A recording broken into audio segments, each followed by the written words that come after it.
Well, have you been following Catholic Women Preach? We've been mentioning them. A little bit of them. Concord Pastor. I could be doing all day.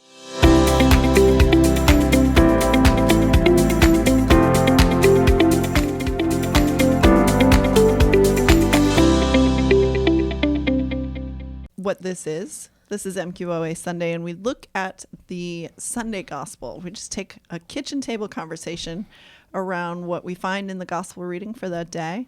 We have lots of questions to talk about. We'd love to just kind of hear what you're thinking. If you're listening or viewing, we'd love to hear from you too.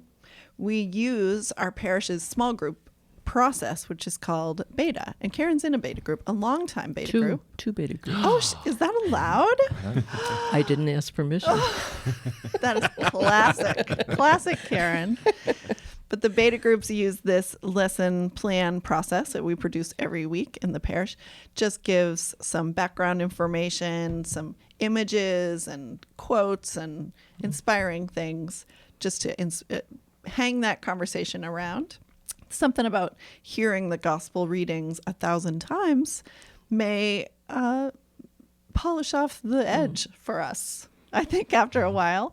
And Beta gives everyone a chance to really dig in and look at things in a new way. So we're going to be following that plan, which you can find if you're watching in the notes for this. Yes. Yeah, if you watch it. So there's two ways of doing this. You can watch us live on Sundays, 10 o'clock. Margo and I will be there with a chat feature. You can kind of share your experiences, answer all the questions, or you can listen to us on Apple Podcasts in an audio form.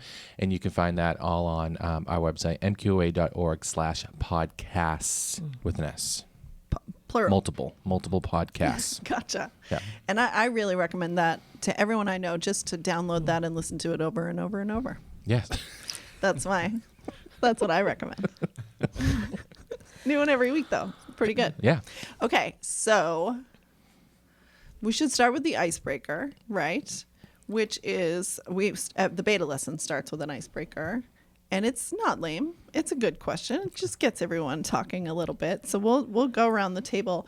Tell us your name. We know your names, but you can say it again. Your favorite kind of seafood and the largest crowd you've ever been in. Largest gathering of people you've ever been in. I've seen these questions, so I can go first if you want. Please do. I am Margo. My favorite seafood. Oh, I really love seafood. Yeah. I really should have an answer prepared for this. I'm doubting my question. I'm going to say lobster because you know what? Yeah. Good Maine girl. Yeah, that's right. Yeah. That's right. And the largest crowd I've ever been in, probably World Youth Day. One of the World Youth Days I attended. I went to Rome in the year 2000. So I was there with 3 million young people from around the world. It was pretty cool. Pretty cool. Yeah. Do you have one? You ready? Yeah, I'm ready. All right. So hi, I'm Peter, and let's see. My favorite seafood is probably shrimp. Okay. Yeah. Okay. And then largest crowd. I can't think of anything much bigger than like a concert or a What was the baseball or football biggest game. concert you think you've been to? Oh, it was small. It was like back what they used to call Great Woods. Oh, sure, yeah. Oh, yeah, the Comcast Center, I think it's called now. Is it? Yeah, I haven't been. Something. Well, that's how long it's been Yeah. since I've been there. It's Me too. And I've been switched. to like a Patriots game and things like that. Oh, so, yeah, okay. But That's probably it, right? That's probably the biggest. I think that's 60,000, right? Yeah, I probably. think their stadium's 60,000. That's a good size. it is. Karen, how about you? Hi, I'm Karen. Hi, Karen. Hi, Margo. So my favorite seafood, It's tough, right? it's tough, but lobster, since Okay. I've moved to Massachusetts. And shrimp is the second. Right, because Yeah. you're a Highlander. You're an inlander. I'm an inlander, yes. Yeah. Oh. Closer to Lake Erie than anything else. Right. Yeah. Okay. Yeah. And then largest crowd, a Celtics game back in the day when, The Garden. yes. Okay. Not when, Back when it was not when the scary bird there? was there. Oh, okay. Okay, shortly afterwards, because I was a huge Celtics fan. Oh, okay. But was it still the scary garden, or was it Scary. after? You know how they renovated it? Well, I think it was pre-renovation. Yeah. They built a new one. They We, didn't rent- There you we broke for ads, which I found Oh, stupid. interesting. Oh, during the game. Yes. Yes, I found that when I went to a football game. Yeah. I go, why are we? And they're like, it's an TV break. ad. TV break. TV So it's happening back then. back then. The Yes. old garden, back in the day, the old garden had its own weather system. It would be Oh, clouds would form inside it because it was of the in, ice Yeah. underneath. Yeah. Oh, Yeah. Yeah. Wow. It was in tough shape back then. So extra points for you for braving that Are building. you kidding? I was thrilled to be there. Oh, nice. That's great. Stephen, how about you? I'm Steve. My shellfish is my favorite Any- seafood. just And any. all scallops, but not lobster. I don't find it. Shrimp is better than lobster. I said it. There it is. Yeah, there it is. It's just better. It's Okay. easier. It's flavorful. Well, it's definitely easier. Yeah. For sure. And it has to be between. I was in the Vatican for a Holy Week, so I think that I don't know the Oh. numbers based on that or the Patriots game. I'm going to say the Vatican. Ash Probably, Wednesday. right? Not Ash Wednesday.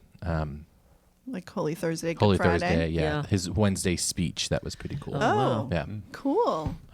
I think right. that's allowed. And I felt pretty safe there. Who's the Pope then? Francis. Oh, Yeah, the new one. lucky. the new one, Yeah. the The relatively guy. new He one. was good. So we also like to ask our New our guests. our new guests, Yeah. who you are and how did you get in here? And that's really what we mean by that is, how are you involved in the parish? What do you do here, or like what's your deal? Do you want to go first? Sure, I'll go. Well, I've been a parishioner for about 12 years. Moved here to Salem 12 years ago. Didn't really get much involved in the church until I was probably 2014 or 15. Okay.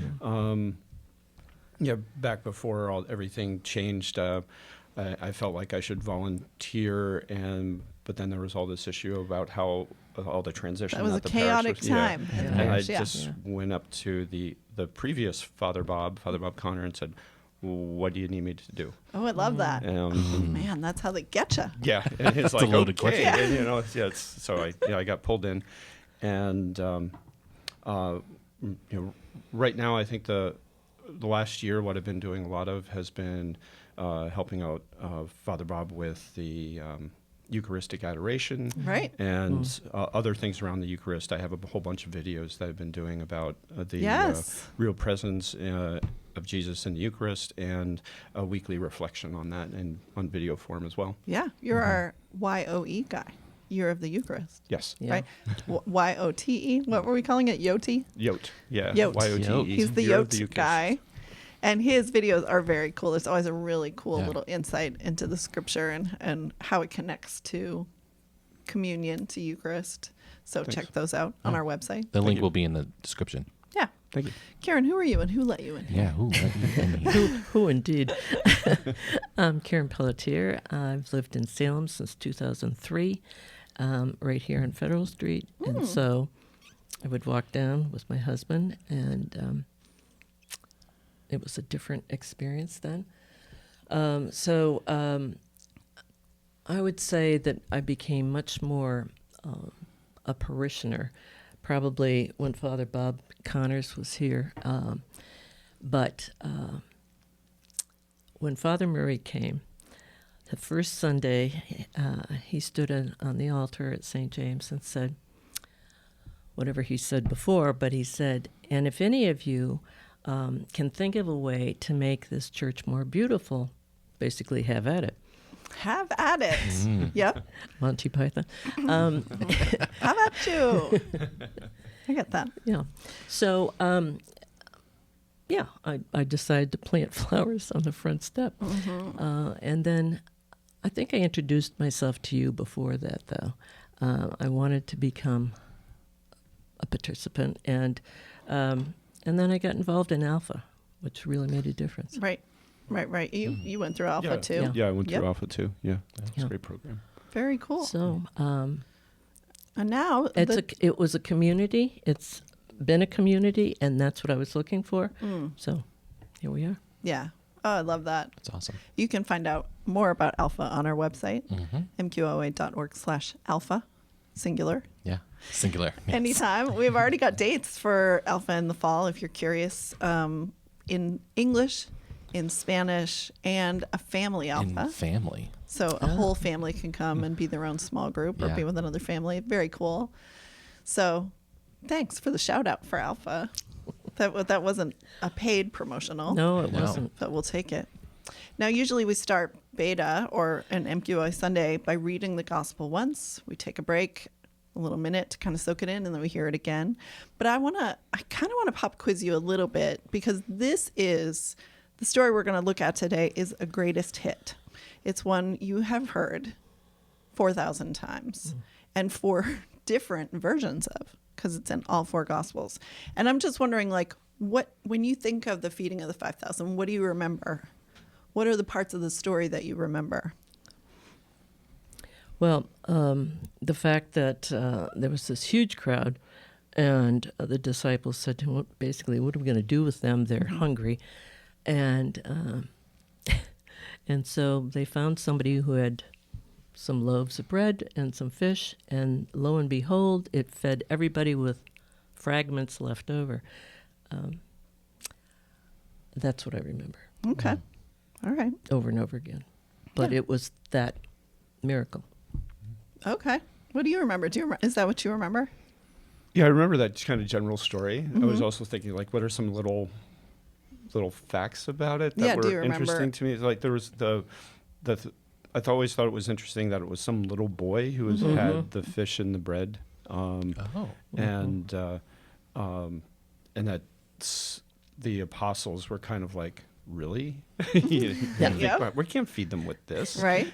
So they were really the apostles were kind of doubtful, Yeah. and so those are the 2 things that always struck me.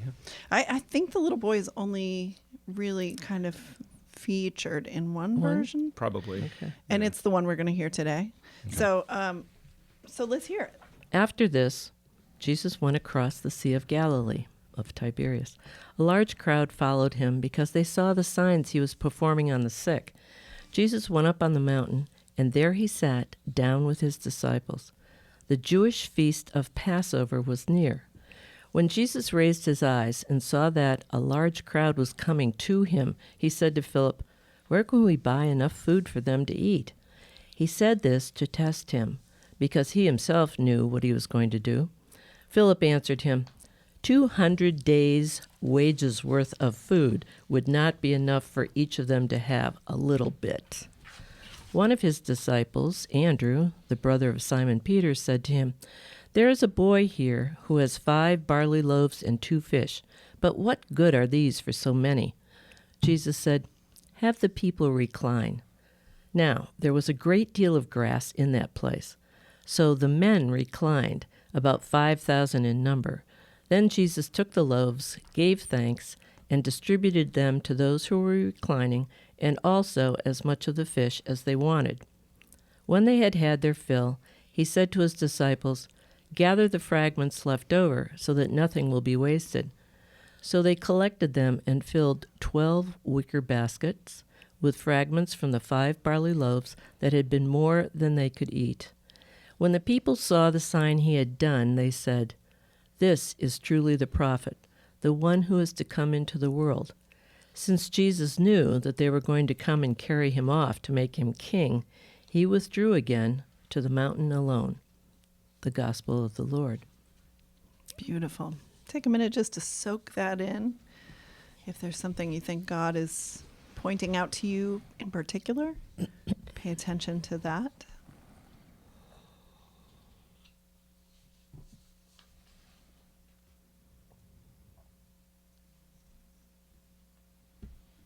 Okay, Peter, whenever you're ready. After this, Jesus went across the Sea of Galilee of Tiberias. A large crowd followed him because they saw the signs he was performing on the sick. Jesus went up on the mountain, and there he sat down with his disciples. The Jewish feast of Passover was near. When Jesus raised his eyes and saw that a large crowd was coming to him, he said to Philip, "Where can we buy enough food for them to eat?" And he said this to test him, because he himself knew what he was going to do. Philip answered him, 200 days' wages worth of food would not be enough for each of them to have a little bit. One of his disciples, Andrew, the brother of Simon Peter, said to him, There is a boy here who has 5 barley loaves and 2 fish. But what good are these for so many? And then Jesus said, Have the people recline. Now there was a great deal of grass in that place, so the men reclined, about 5,000 in number. Then Jesus took the loaves, gave thanks, and distributed them to those who were reclining, and also as much of the fish as they wanted. When they had their fill, he said to the disciples, Gather the fragments left over, so that nothing will be wasted. So they collected them and filled 12 wicker baskets with fragments from the 5 barley loaves that had been more than they could eat. When the people saw the sign he had done, they said, This is truly the prophet, the one who has come into the world. Since Jesus knew that they were going to come and carry him off to make him king, he withdrew again to the mountain alone. The Gospel of the Lord. Beautiful. Okay, so now you've heard it twice, fresh. Was there anything in there that you noticed that stood out as different than what you remember about the story? This jumped out at me. Yeah. So the men reclined. I noticed you said that word through clenched teeth in the reading. Well, I had never even considered it before. That No it was kidding. only men. I really Yes. hadn't. And so Stephen had an aside for me this morning. Oh. He said, "Yeah, and where would you be in 60 AD?" Or, Yeah. Okay. So I thought What kind about of conversation And I are you thought- having, you two? that. Would I have been there? If I'm a woman at that time preparing for the Passover, where would I be? Yeah. Probably. You might have been there, I might have been there. but you wouldn't have counted I know. in the count. No, Right? clearly not. Yeah. So, Yeah, because I've heard that there were women and children there. yeah. In other They're just not- versions of this story, they say there were 5,000 men plus women and children. Gotcha. Okay. So, not worth counting, but worth mentioning. Right. Right. Okay, and you hadn't noticed that before. No, I really hadn't. Okay. So that just pricked at me a Just, bit. just started aggravating her right now, right in front of us, starting today. That's fine. Yeah. So they had That's a lot good. of bread left over. People must have eaten all the fish. Interesting, Right. right? Right. What? How about you? Was there anything that like stood out as different than or what you hadn't noticed before? There are actually 2 things. One was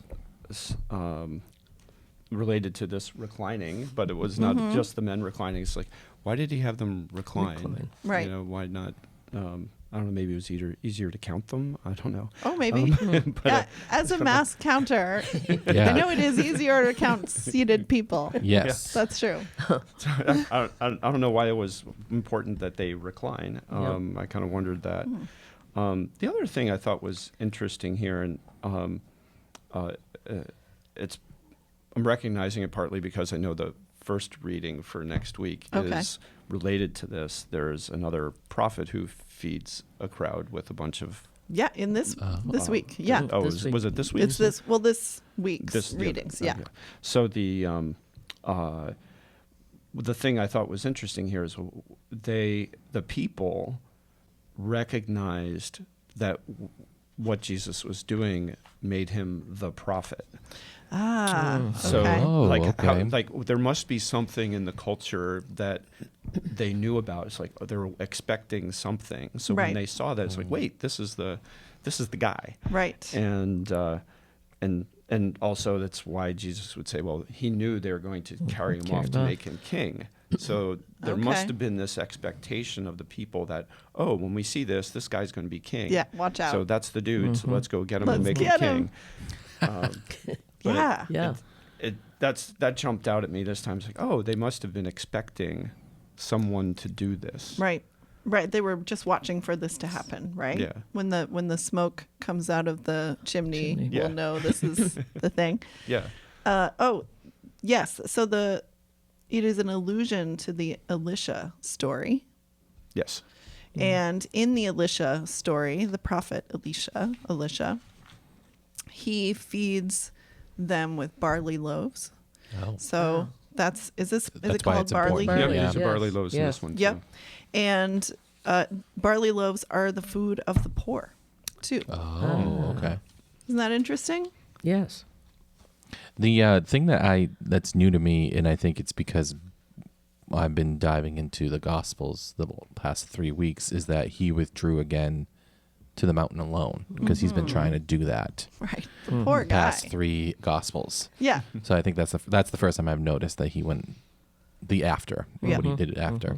Like he finally got away. Yeah, Right. yeah. Because Right. he was trying to do this before this, right? Right. Yeah. Yeah. Yep. I'm curious. Why do you think? Why, if the story is everywhere, and we got to move, why not do Mark's version? Like, why do you think this version is the one that's important enough to be chosen by the church for this? Do you have a hunch? For me, just because been focusing on the Eucharist You're so cheating. much. You're doing background research. Yeah, it's what follows this in the gospel. I think is Oh. the significance. Oh, So okay. I can get into that a little bit. Sure. Yeah, so the next thing that happens is Jesus goes to Capernaum, and this crowd realizes he's gone, and wants to track him down still. So they go to Capernaum, and then at the temple in Capernaum or synagogue in Capernaum, that's when Jesus gives his bread of life discourse. Okay. So Oh, okay. it's like, I fed you yesterday with Right. this bread, Right. but right. then the very next day he's saying to them, I am the bread of life. Oh, okay. So that's kind of why I think they went to John in the church. So okay. need versus want versus need. So they were hungry here Right. for For bread. physical Physical, hungry. Yeah. yeah, Yeah. and then for the bread of life, Right. Spiritual. spiritual. Yeah. Right. Yeah. So what's interesting is this crowd, when they follow Jesus to Capernaum, one of the first things they say is, "What sign can you perform for us?" After they just Classic. ate all After this they just food. ate all Sure. this food, and Gosh, it's, must be it's Italians. Actually, it's actually, well, it's there's a whole there's a whole explanation around that. Is that so? The first thing is, like Elisha, there's this prophet comes and feeds a crowd. So Okay. Jesus fed a crowd. Well, the next thing is, their ancestors were fed for 40 years in the desert with manna every day. Okay. So it's kind of like, And okay, you did this complained. once. What else can you do? And so it's I think that's just kind of funny. It's like, after all this, they're like, hey, what sign can you do? Let's have a sign. I always try to think of like the practicality of the stories. If there are 5,000 people there, I'm imagining, like, how do you feed that many people if you don't have them sit down? It makes sense Yeah. to me, like, Yes. just everyone sit Yeah. down. Yeah. You can't do a communion. We'll come line. to you. Right. right. Something like that. Yeah, and like my past life as a project manager, I'm like, ooh, that's a lot of that's right. a lot of work. That's right. And so maybe like telling people to sit down, that'll give you some time to do the Right. magic, Well- do the miracle too. Right. But It's at that each time, apostle had they would recline to eat Sure. anyway. Sure. Okay. That makes sense. Yeah. Right. Right. Like I'm picturing like a Roman Right. person Me being too. fed Yeah. grapes. Right. You're thinking like a slate that lounge. Yeah. Gotcha. Yeah, yes. Oh, they lie right. back in their Recline bed. for dinner, And exactly. then the women come along and right. feed. Yes. Yeah. Karen's got a theme in her head today. But he I'm doesn't here for it. he doesn't preach at all. He just feeds.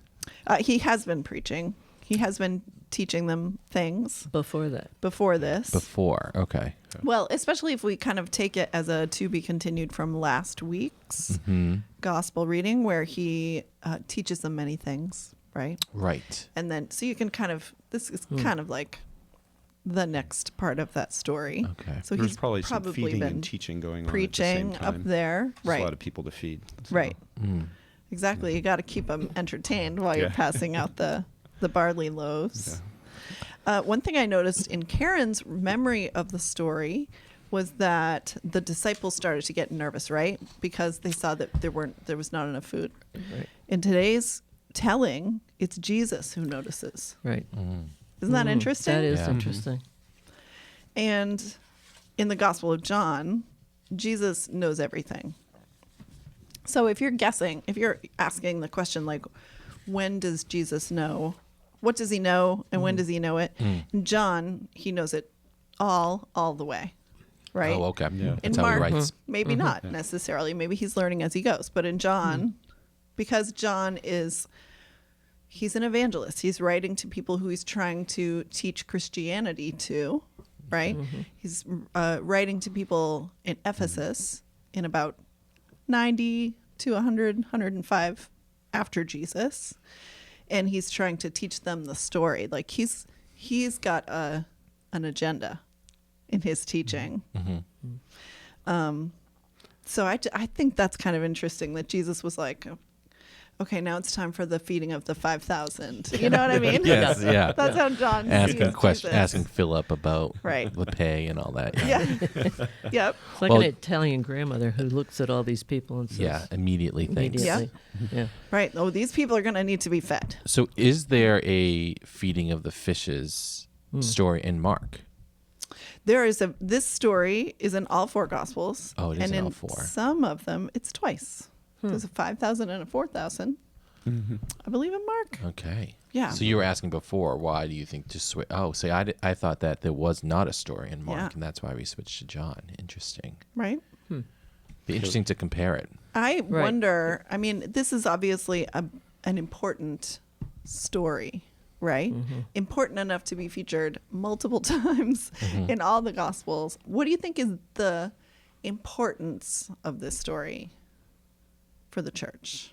Well, I would think that it would be kind of a foundational thing that, like, you can't do anything unless you're fed yourself. You're taken care of. You're not worrying about your basic needs of food and drink. So First things first. first right? things Right. first is yourself, so that maybe you can then listen or take in. That's it more, Yeah. I think. It's that once you're satisfied physically, then you're more open to listening and hearing. That food for thought as well as for soul. Right. Right. What do you think? Why is this such a big deal, this story? You know, a lot of the Gospels is just about, well, who is Jesus? And by, in all the Gospels, showing him performing different signs, that's part of those signs is, well, Jesus is the Son of God, because only these kinds of things are, these kinds of things are only things that God can do. I think that's one of them. I think another one is from the perspective of saying, you know, looking at the people at that time, you know, the Jewish people were expecting a prophet. And so this is one of the stories that fulfills one of the important prophecies, which is that story of Elisha, that somebody like him will come. Yep. So Oh, that's cool. I think there's at least those two parts, just as to why it's in the Gospels. But I also think this story is just there's a whole bunch of things like around, well, trusting that Jesus will do what he says he's going to do, and Yeah, you know, yeah. There's so many there's- cool layers to this, right? Yeah. You can, so many of these, I think, these readings that you hear so many times in your lifetime, sometimes it's like a Rorschach test about like, where are you in life? Right. And you can hear a story one year and be like, oh, I can relate to this person, or, oh, I see this new thing. And then, you know, a year later or 3 years later in the liturgical cycle, you're like, oh, I see it this way now. And it really is like a kind of a barometer of where your own experience is at, you know? So you said that the barley bread is for the poor. So is he focusing on a group of people that would not be fed normally? It's possible. Or is it like, is he trying to say like, I provide the basic, you know, sort of, that everyone is welcome to this table, Gotcha. that you don't need to Right. have money to, this is not fancy. Right. Like, this is the stuff of life, right? yeah.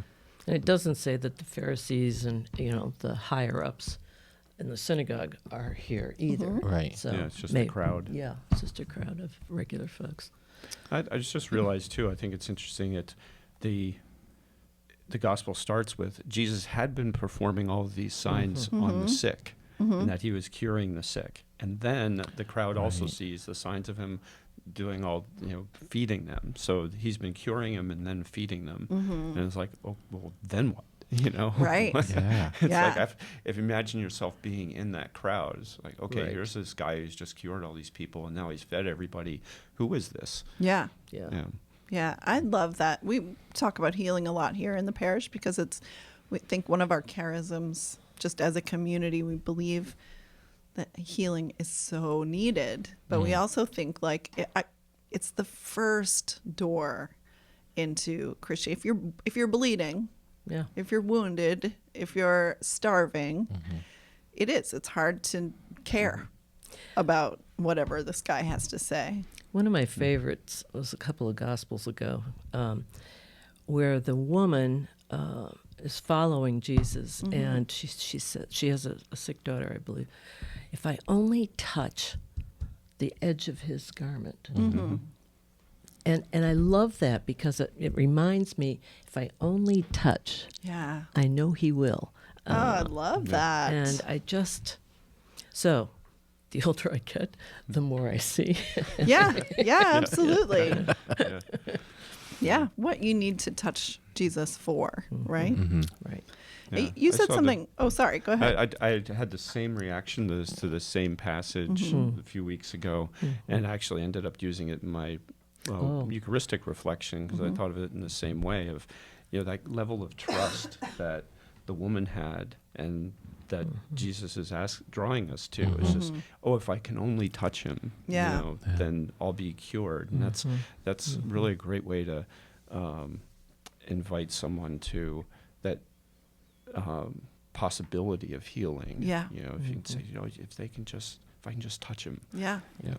So he's been performing miracles on individuals, and now this is building up to a miracle on thousands. Yeah, that's true. So that's a really good cool. point. Yeah, that's a good storyline.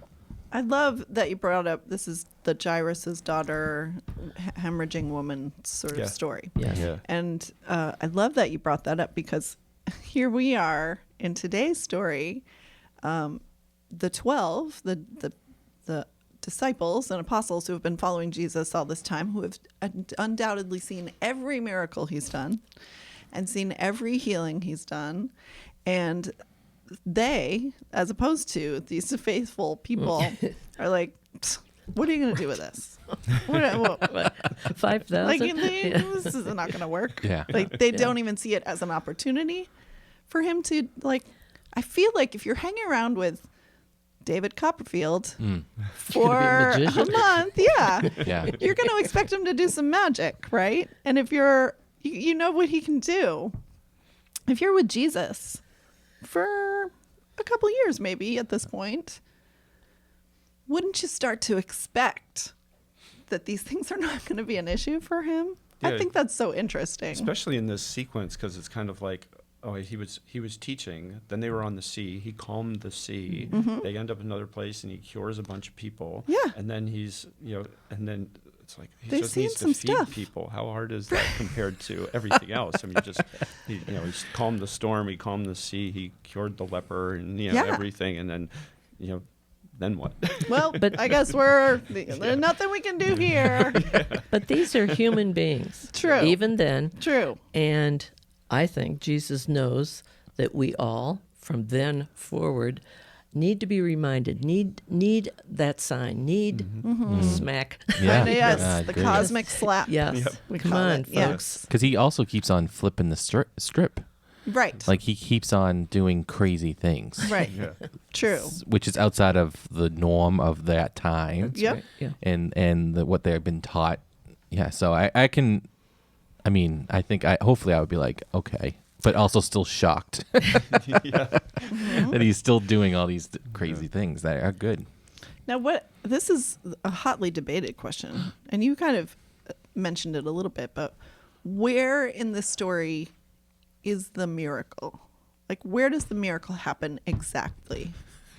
Well, don't. Where exactly? She's Yeah. reclining. Where does it happen? I think when they're quiet and reclining. That is a miracle to get 5,000 people. Yeah. That's right. Okay. And I didn't say they were quiet. Well, that's true. That's true. As a former But these- teacher, they better be quiet. But these people have been chasing Jesus, right? Right. Because he was last week. He was talking about finding a restful place, and they were still there. Mm-hmm.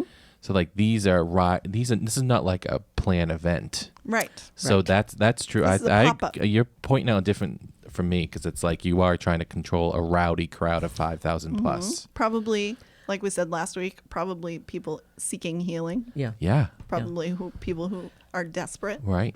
We're skeptics there too. Mm-hmm. Probably. You know, show me, maybe I'll follow, maybe I won't. Mhm. Yeah. So what's the I actually think it happens when in the gospel line it says Jesus took the loaves, gave thanks, and distributed them. Yeah. well that tracks, Yes, Peter, that right. you would think that being But- the yoked Eucharist. guy. You're showing your true colors, your true Eucharistic colors. So it's in that moment of blessing That's- and thanking, yeah. you think. That's that's what I would say. But like you said, it's This like is not a trick question. I'm Yeah. not trying to No, catch you no, in but a, I'm thinking about, yes, okay, so the miracle, there's a miracle of all of this food Right. that heretofore wasn't there. But if I'm a member of that crowd, I see that miracle. But is there a miracle going on for me that's different from that physical? Yeah. What do you think? I would hope, Yep. that there was that miracle for me that fed me spiritually. Yes, I probably would want the bread and fish, but that would be the miracle for one person, hopefully for all 5,000. I don't know. I don't know. I'm always kind of caught by this time around, really, I was especially caught by Andrew, a brother of Simon Peter, who says, there's a boy here Yeah. who has 5 loaves and a couple of fish. And I think, what would make him say that? Like that's, oh, I've got $2. Yeah. Like, why would you even offer that, right? It's ridiculous that he says, well, we got these loaves and fishes. I don't know. But you right? do your magic. Right? There's Yeah. one person, Yeah. That's it. maybe, Maybe he knows. Yeah. Yeah. who gets that Jesus can do something. And you said that sometimes this boy is included in. I think so. I totally Okay. printed out a side-by-side comparison. Oh, did you? Yeah. And left it on the printer. So Because that's so. Because if this boy, this is basically like he takes what is in the community already and he makes it grander and feeds everybody. So Yeah. it's kind of like he didn't just pull it out of thin air.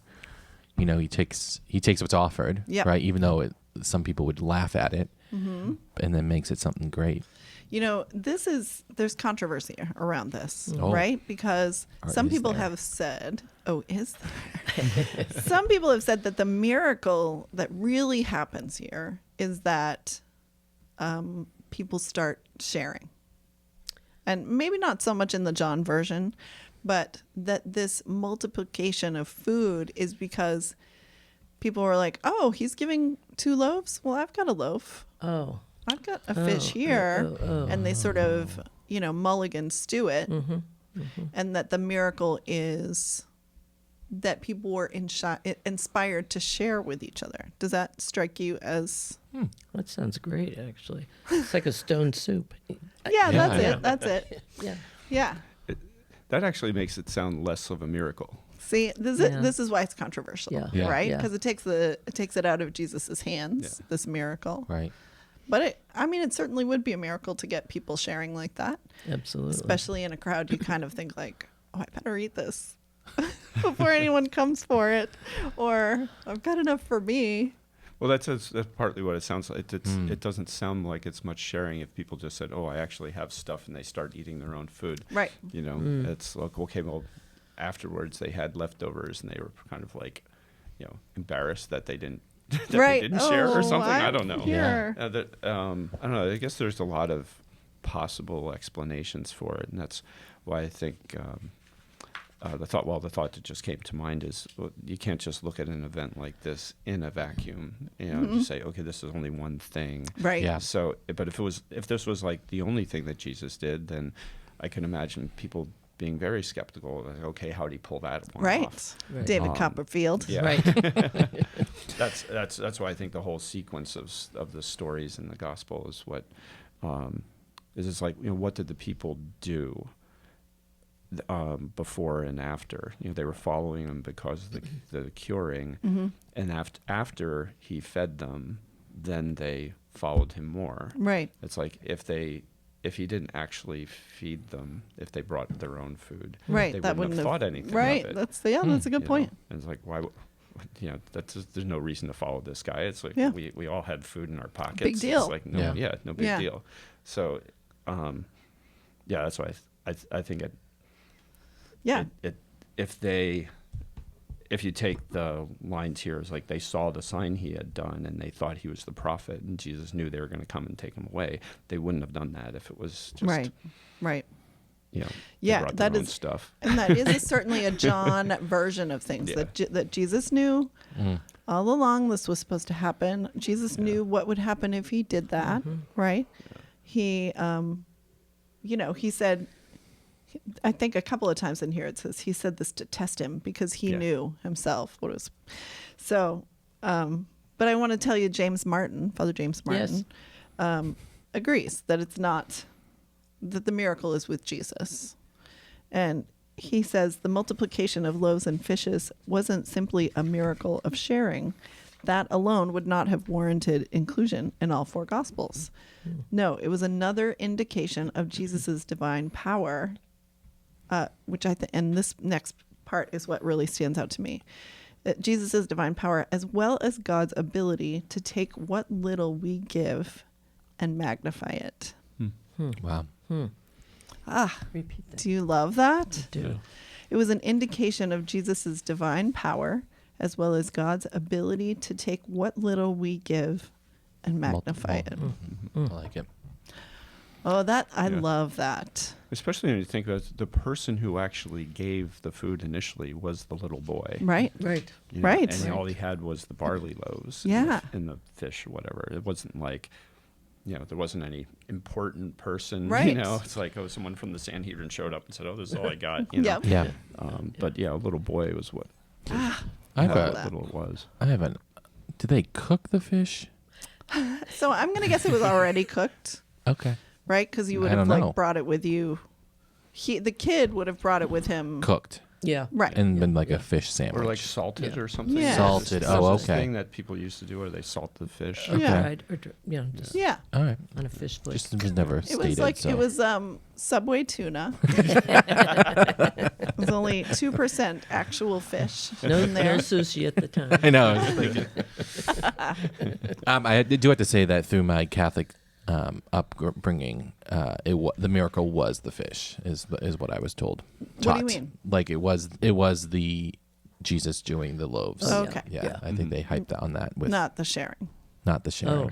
But I do think that I mean I'm in my mind, like I think I understand what Malin said, right? Is that Martin. But I also do like at least the visuals in my head of like, because people shared the basket, it kept on going. Like I don't think it was like 5,000 fish all of a sudden, but like every time you went into the basket, there was Right. more. Yeah. But Right. Yeah. like it's because you kept on passing it. So I do. That's kind of cool. It's like a little bit of both. Yeah. Like Yeah. it just And kept it really continuing. connects with something we've been talking about.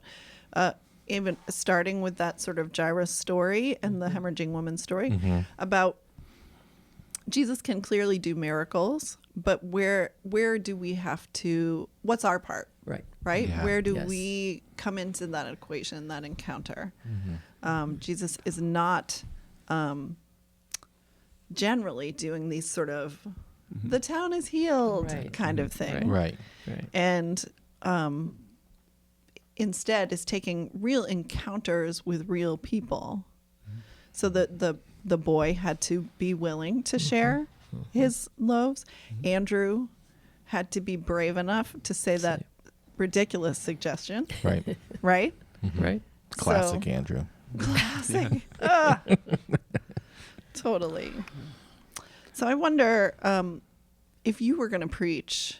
This is Stephen's favorite question. If you were going to preach on this weekend, what would be the message that you have? And I'm asking specifically for like the church of today, Yeah. right? You're preaching in real time this weekend. You're not really, don't panic. But what would it be? I love Martin's, Father James Martin.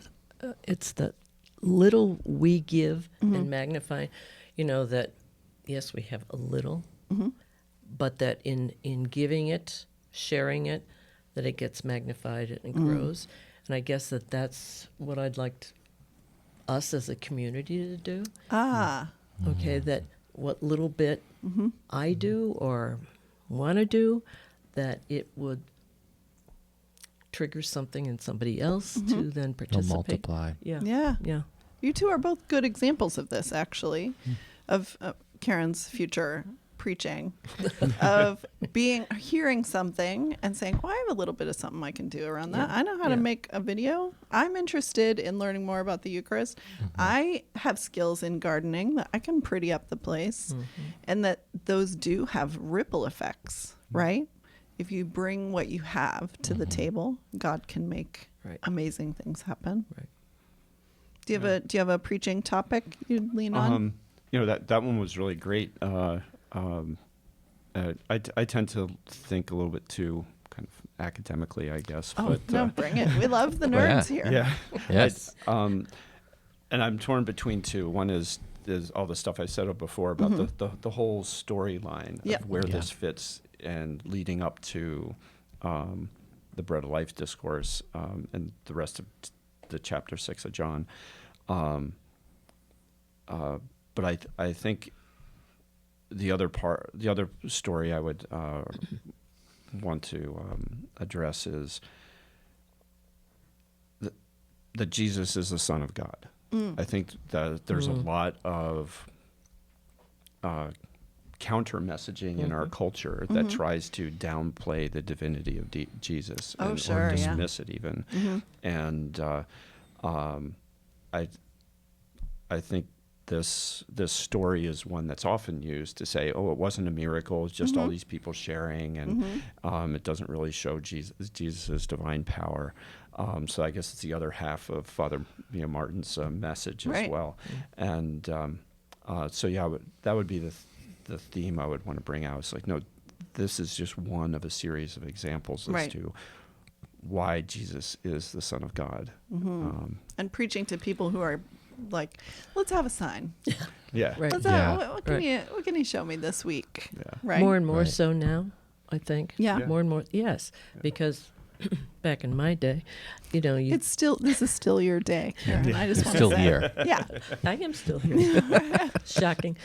But I think that the childlike faith, Yep. you took what was said, read, taught at face value. I mean, there was no deep dive, no Right. conversation. There was no beta. Oh my goodness, no. No. But I find that the more we can meet in small groups to talk about something like this, the Yeah. more we gain, Yeah. I gain. Yeah. And so that community, much as Jesus' group of apostles could grow Yeah. and actually do more of what he does. Yeah. There's it's that Holy Spirit prayer that you all gave out a while ago, and it ends with, let me be more like Jesus. Oh man. Careful what you wish for there. Yeah. Yeah. Right? Yeah. Yeah, but I'm not going anywhere, so. I don't become Pope tomorrow. Hey, let's not rule anything out. I think for me, I would focus on. There's a part of me that wants to focus on the Jesus provides your foundation. So it's kind of like he in this story literally provides food for us, but where can we be renourished in our foundation? Because if I'm preaching to people coming to Mass, they somewhat know. So kind of recessing where they are in their faith and where do they need to grab a loaf or fish, Yeah. to read so that we can be ready. Yeah. I think I love what you are all saying. I love this whole sermon, and I would lean harder on the Jesus takes what you give and makes it into something. But I'm not convinced that there was only one miracle in the story. I think it's possible that there were miracles happening in the hearts of people Yep. receiving, in the heart of the young person giving, in just sort of the chemical reaction of Andrew seeing this happen and daring to ask. I think I remember asking my pastor when I was first in ministry, which was Father B, which maybe you Oh, know. really? He was a great, Yes. great guy. I remember asking him one day, when does the Eucharist happen? Like when does what is the exact moment that it happens? And he said, it doesn't matter. Boy. And I was like, oh, damn it. You're right, but damn. You know, I think I love that. He was challenging me Absolutely. to step away from a real, you know, I need to know the exact moment because I want to be paying attention. And he was saying you need to be paying attention more than in just that moment because the miracle is happening, you know. We don't get to decide the moment. I don't Beautiful. know. Thought that That's was very cool. cool, Yeah. right? Yes. Viewer/listener, we would love to hear from you. What's your takeaway from this story? What would you tell someone if you were relaying this story to them? What details would you kind of emphasize and which ones might you skip over? There's so much more to this gospel. The word that popped out to me this time around was fragments, and 12 baskets and fragments. And I thought, I wonder if he's talking about the tribes of Israel and is for John. I just read this morning that John is all about unity. So if he's talking about So 12. gathering up the fragments, I didn't find any evidence that that's a thing at all. But the word fragments, like, why would you choose fragments? Right. You know, Right. no crumb. I don't know. So Crumbs. what's the pieces. little history of that? So there was 12 tribes of Israel, and they are separated. They were separated. Well, they're distinct tribes, Okay. right? And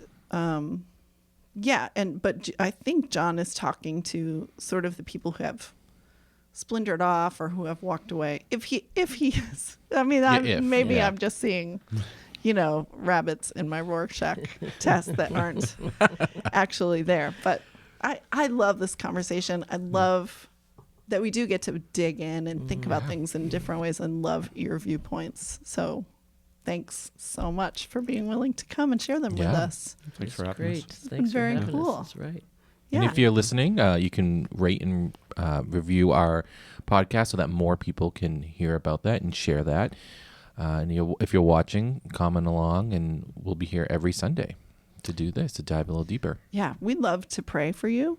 So please go ahead and tell us your prayer intentions. We'll pray for you. We'll be manning the chat, hosting the chat, womaning the chat, Karen. And Thanks, Margot. so we're there to pray for you, to answer your questions, to have conversation with if you're viewing. But we also want to invite you to come even farther in. If you're inspired by what you're hearing in the Gospels, you want to come and experience the Eucharist. If maybe you've been away for a little while or you're new to the area, come and join us for Mass every Sunday. You can find that worship schedule on our website. Join us for everything. Alpha, we mentioned, Yes. starting up in September. Yeah. We have beta groups, like Karen do, is in all of them, apparently. And Only two. But we have a new one starting, right? We that do. is open to everyone. we do, Yeah. yeah. So if you're interested in joining a beta group and doing this live in person with some great people, you can reach out to me and I'll connect you. So I do have to say that in this week's beta lesson, which you can find a link in the description, there's a very funny TikTok it's a video really good one. of this man. It's Jesus giving out the fish and the loaves, and people are demanding different kind of loaves. Oh. It's very funny. Yes, it's really good. Yeah. So definitely click Check that that link out. if you can.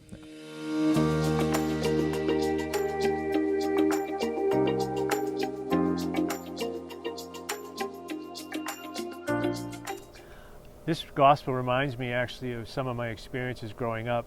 My parents were always sure to say to us, if you ever want to invite someone home for you for dinner, that's certainly okay with us. We just need a little advance notice. However, as kids, we sometimes would forget and simply show up with one of our friends to say, "Gee, Joe is going to join us for dinner tonight." My mother would give us the usual roll of her eyes and exasperated look and say, "That's fine." And then we'd see her rushing to the stove to start to cut up some more potatoes or slip some more peas into the stew or whatever it is we eating. She'd figure out a way to make sure that we had food. On the more dire moments, when she didn't have any time at all, what we would hear as she was delivering the food to us would be "Family go light," and we would allow our guests to have as much as they want. This morning's gospel reminds us something about Jesus, that he was always ready to fill us up. Right behind me is a big field that Salem uses sometimes for 4th of July concerts, and there's always about 5,000 people. It's completely packed, and yet Jesus was able to take just a couple of loaves, 5 loaves, and a couple of fish, and produce an extraordinary meal for everybody. It reminds us that of who Jesus is and what he can do for all of us, and that even with the most meager things we bring to Jesus, by building his grace on top of that small thing, small effort of ours, we can produce extraordinary things. And so this miracle of the feeding of the 5,000 is also a miracle about all of us, that Jesus says to each one of us, "I will use whatever you give to me, and with my grace allow you to do extraordinary things." It also, this gospel reminds us finally too that of how we address problems. Jesus addresses the problem by saying, "What little do you have, and how can we make the most out of it?" Whereas some of us as human beings sometimes say, "Oh, we can't do anything." Jesus never says that. And that is, I think, the mark of a good disciple. Regardless of who we are, what we have or don't have, Jesus says to all of us, "I will use all that you give to me, all who come to me, and I will help to produce from them something extraordinary and great." And that's exactly what we're doing here at our parish, using all of the gifts of all of the people here in our parish to produce something great in imitation of Jesus. We might ask ourselves, how can I do that too? And how can I make it so that I can make an abundance of things come from even the smallest gifts that I have? And may God bless you in this weekend.